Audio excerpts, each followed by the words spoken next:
பாஞ்சாலி சபதம். ஆசிரியர் பாரதியார். விருத்தப்பாக்களால் பாடப்பட்ட நூல் இது. உரிமை காப்பியமாக தமிழில் பாரதி வடித்து தந்ததே பாஞ்சாலி சபதம்.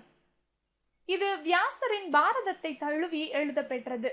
இது 2 பாகம், 5 சருக்கங்களையும் 412 பாடல்களையும் 13,198 வரிகளையும் கொண்ட குறுங்காப்பியம். பாஞ்சாலி சபதத்தில் முதல் பாகம் 1912 வெளியிடப்பட்டது.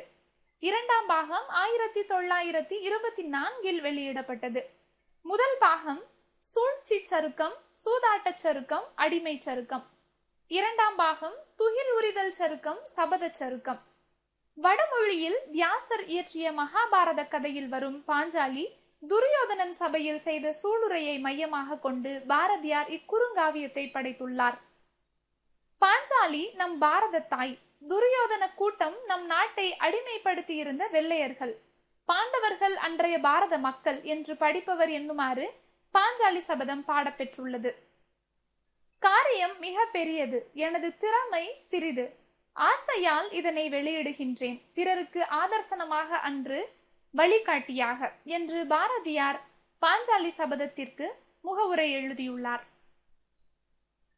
மாலை கால வருணனை. பார் சுடர் பருதியை சூழவே படர்முகில் எத்தனை தீப்பட்டெறிவன. ஓஹோ, என்னடி இந்த வண்ண தியல்புகள், எத்தனை வடிவம், எத்தனை கலவை என்று பாடியவர் சுப்பிரமணிய பாரதி. இப்பாடல் அழைப்பு சருக்கத்தில் உள்ளது. பொருள்: பருதி சூரியன், வண்ணம் அழகு, இருட்கடல் நிலக்கடல். இலக்கணம்: படர்முகில் சுடரொளி.